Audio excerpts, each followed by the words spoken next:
So, my curious friends, today I'm going to be teaching you how to use all 12 different command blocks, which is what you get whenever you mess with all of these fun options. Also, if it fits, I'm putting the command for the 12 command block states, and then you can kind of just quick reference whichever command block states you need. Impulse, Unconditional, Needs, Redstone command blocks are pretty simple. Each time a redstone pulse is applied, it runs its command. Conditional command blocks are a bit like employees that don't get paid a lot. They need to wait until their boss tells them that they should do something to do anything. If I apply redstone, it doesn't do anything at all. Their boss being whatever is opposite its point direction. You could also do whatever is on the square, but whenever the boss command block is connected, you can't really see the square from the outside. So I like to say opposite the point direction. Now, how does the boss actually tell them that it's okay?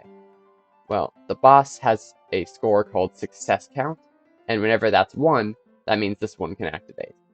It sets to 1 whenever the boss command activates successfully. And now, this command block can activate as many times as it wants until that success count gets reset.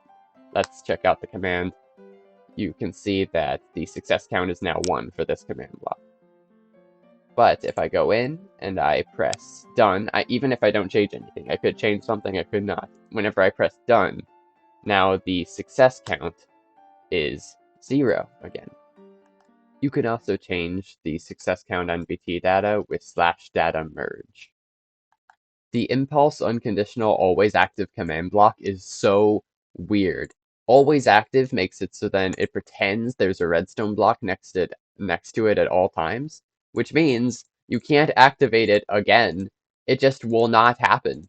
The only way to get it to work is to switch it to needs redstone, and then switch it to always active, and then it will run once, and never again. The impulse conditional always active command block is a bit of a combination of the other two. First, the command block, hold on. First, the command block underneath it, aka opposite its point, needs to have a success count of 1, either through NBT changing or, adding a redstone block next to it. And then it needs to be switched to needs redstone, then always active. Then it will activate once. Hold on. Just once. 2 notes about conditional command blocks. 1.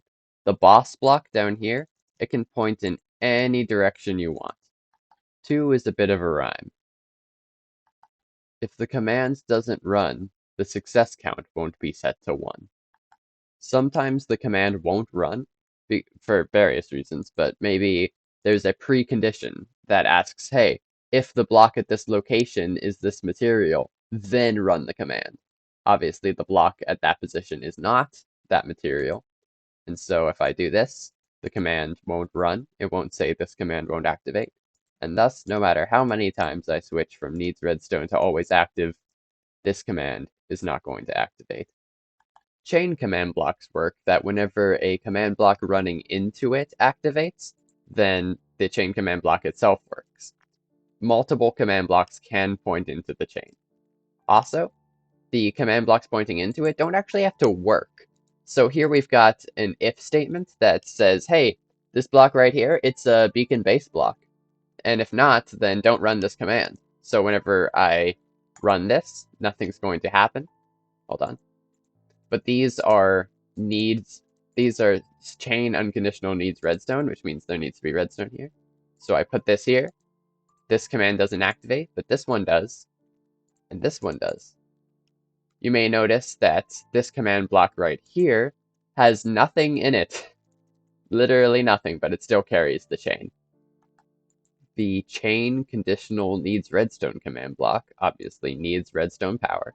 And then it's also a conditional command block, so the block opposite its point needs to have been activated successfully in order for it to work. And then it's a chain, so a block pointing into the command block needs to activate first. If we activate this, oh, wait, sorry. That should not have worked. I was doing some testing. So if I do this, only this command block runs until we successfully activate this one. Now that the condition has been met, we can activate both of them. I will repeat that pressing done on the boss command block, the thing this is conditional off of, resets the success count that the conditional bases itself off of. Also, please note you can have both of these command blocks be the same command block by just having the boss block down here point in the same direction as the chain. A little bit of a side note here, whenever you set it up this way, you've created a system where this will only activate if this correctly happens, which is very helpful. The problem is that the success count doesn't go away until you press done, which means that if you have a repeating command block down here, then it only needs to successfully activate once before the chain command block can activate infinite times, and you don't want it saying thing 2 for over and over and over and over and over and over and over. So to fix that problem, you can put a chain command block right above the thing2 command block, which sets the boss block down here. I'm saying block a lot. I'm really sorry. That sets the boss block down here to have a success count of 0. This is the command to do so. Assuming you're, going straight. This is the y coordinate, so that's 1, 2, negative 1, 2 down. And now this will only work whenever... Oh, wait. I completely forgot this needs redstone for a second. In fact, ignore that now for now. So now this will only work whenever this successfully works, regardless of whether it's a repeating command block that only works sometimes. This will be completely conditional on this one. Chain, conditional, always active command blocks are probably one of the ones I use most, because as soon as this first one is triggered, regardless of whether or not it works, all of the rest activate. Like this. Boing! You will usually see a command pillar like this instead of, some complicated push machine here, but I wanted to make it look interesting. Also, please note these are unconditional, which means it doesn't matter whether or not this works. In fact, I can just delete this command and all the rest will still work, so long as it's supposed to activate, as soon as it's triggered. The chain conditional always active command block that's right here is pretty much the exact same thing as the chain conditional needs redstone command block, except this one needs redstone next to it or some type of signal, while this one can be fine on its own. If you want an explanation of how the chain conditional always active command block works, just go through the timestamps to look at the chain conditional needs redstone. Then remember, you don't need the redstone block. The repeat unconditional needs redstone command blocks are exactly what they seem. They repeat over and over again. I believe it's 20 times a second or once a tick. They're unconditional, so they don't care about any other command blocks. But they do need redstone, so you'll notice this one is not saying redstone power until I give it redstone block. These types of blocks can be extremely helpful in the right situation, because it's dependent on whether or not there's a redstone block there, and also it repeats over and over, so it's great for checking things.